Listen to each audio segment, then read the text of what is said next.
Hi everyone. Okay, we're going to read chapter 3, and chapter 3 is titled Tom and His Boys.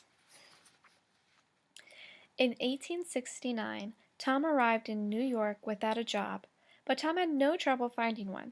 He was already known and respected as a smart young man with exciting original ideas. He was someone who could make things. Let's look at our picture. So that's a picture of New York in 1870. Yes.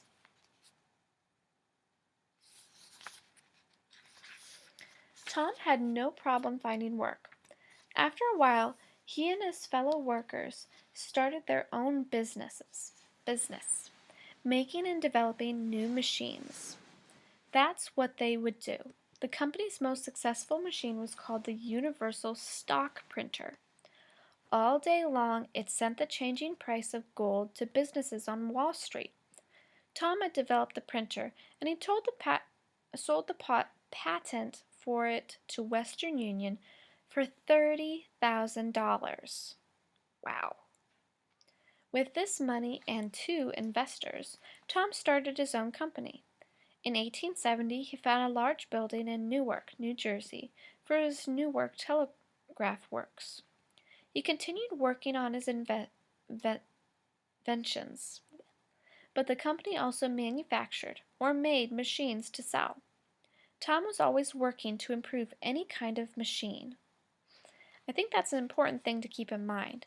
He liked to work to improve machines, so sometimes he wasn't just inventing things, he was just kind of fixing them to make them a little more efficient. Now, it says, and companies like Western Union came to him to make a machine they needed, or to fix problems with machines they already used. Working for Tom meant working long hours. He was at the office in Newark all the time. He knew everything that was happening. He kept detailed notes. He made sketches of his new ideas. He worked harder than anyone. Tom believed from his own experience that doing something yourself, like making a machine, was the best way to learn. One day, a young woman named Mary Stilwell came to work at the company. She and Tom fell in love. She was 16. He was 24. 3 months later, they married on Christmas Day. But even on that day, Tom went to work. Let's look at a picture of Mary.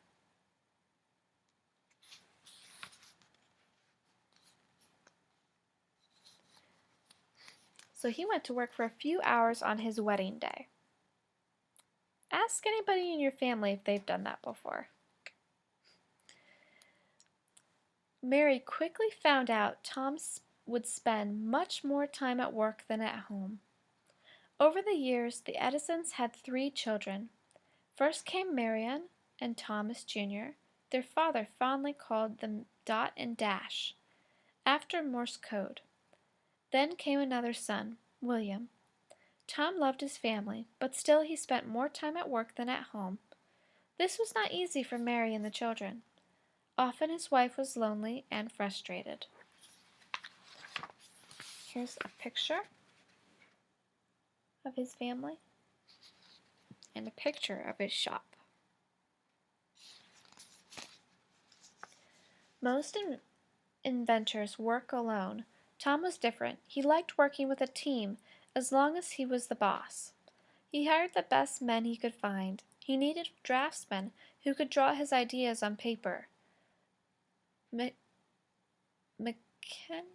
machinists who could make things from his sketches, and men who understood what he was trying to do and come up with improvements of their own. Tom called them the boys. They called him the old man. Even though he was only 24 years old and younger than many of them, a few of the boys worked with Tom for 20 or 30 years. In these early years, Tom figured out a way to send 4 telegraph messages at once, 2 in one direction and 2 in another. Someone else had already figured out how to send and receive 2 messages, but 4 meant twice the messages in less time. He called it the quadruplex.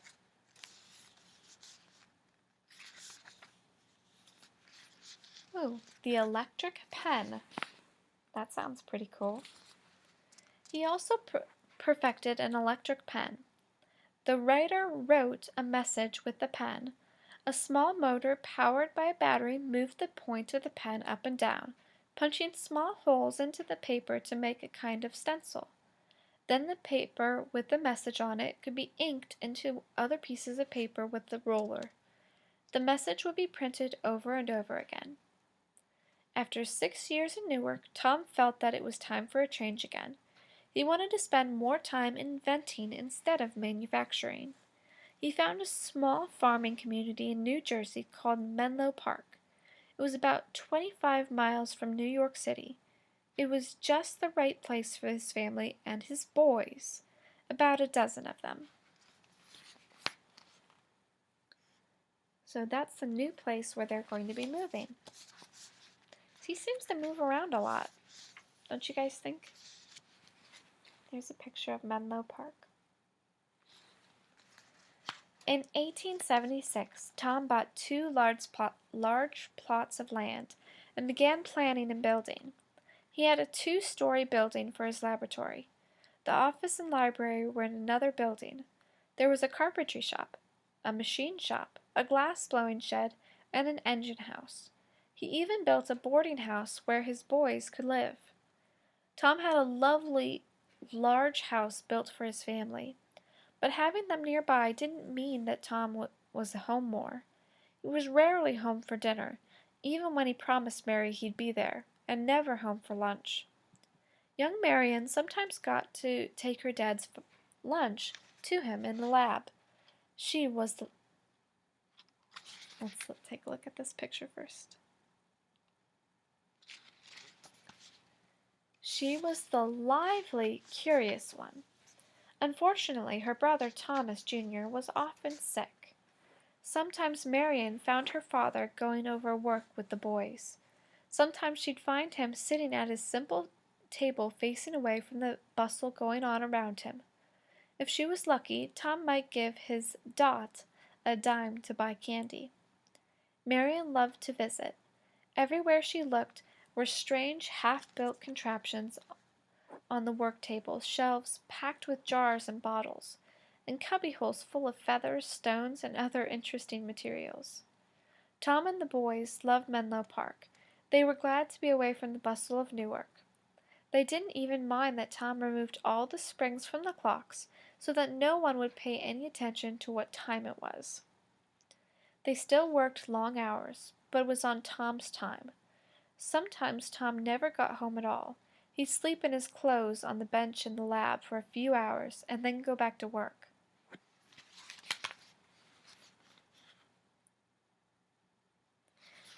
Could you guys imagine doing something like that?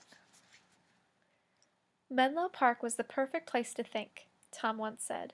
The man who doesn't make up his mind to cultivate the habit of thinking cannot make the most of himself.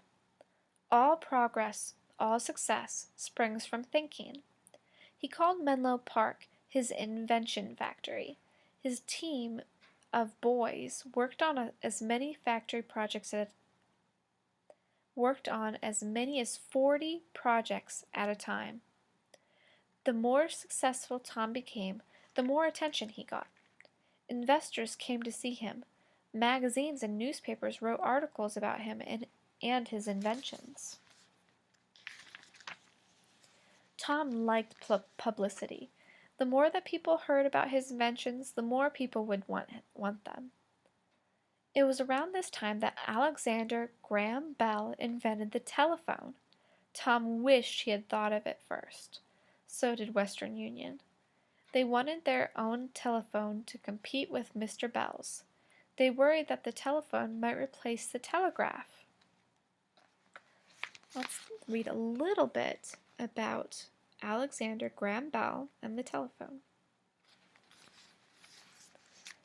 The famous inventor of the telephone was Alexander Graham Bell. It's easy to remember his name because of the Graham, I think. He was born in Scotland, less than a month after Edison was born. His mother, a talented pianist and a painter, was almost totally deaf. His grandfather, his father, and Bell himself taught deaf people. His father invented visible speech, an alphabet of symbols, which helped the deaf learn to talk. Bell moved to Boston in 1871. He was interested in electricity and, like Edison, worked successfully on improving the telegraph. This led to the invention of the telephone in 1876. He spoke the first words to his assistant, who was in another room. "Watson, come here. I want you." Very cool. But Bell's telephone had problems. It only worked over short distances, and you had to shout really loud to be heard. Western Union asked Tom to come up with a better telephone. What the telephone needed was a different transmitter. That's the part that transmits or sends the voice from one phone to another. It's located in part of the phone that a person talks into. When the sound of the voice reaches the transmitter, it vibrates, or moves back and forth.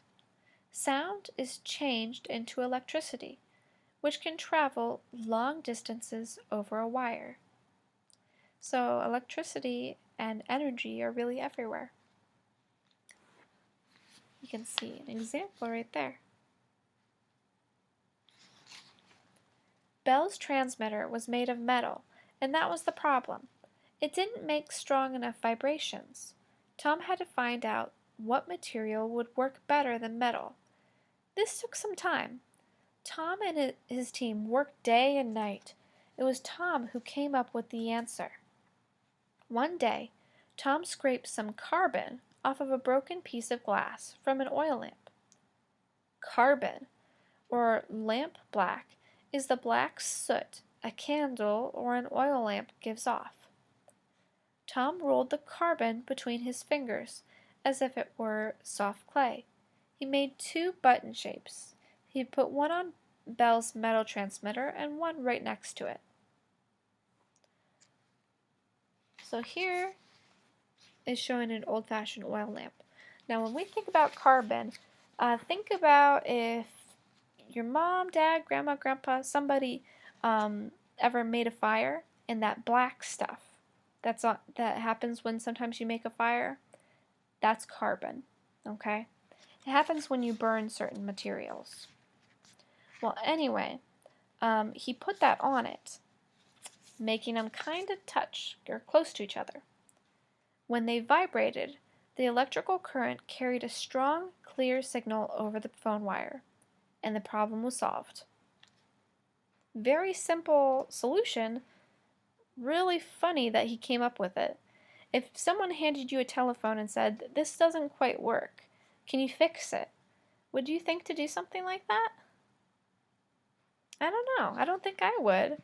I don't know if I'm that creative. Maybe some of you are, though.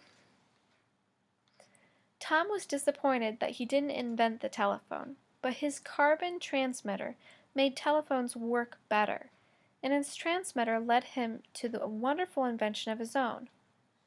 No one had yet come up with a way of recording and playing back a person's voice. Tom was about to do it. His invention was called the phonograph. We're going to read a little bit more about that tomorrow in Chapter 4, his Invention Factory. See you later. Bye, everyone.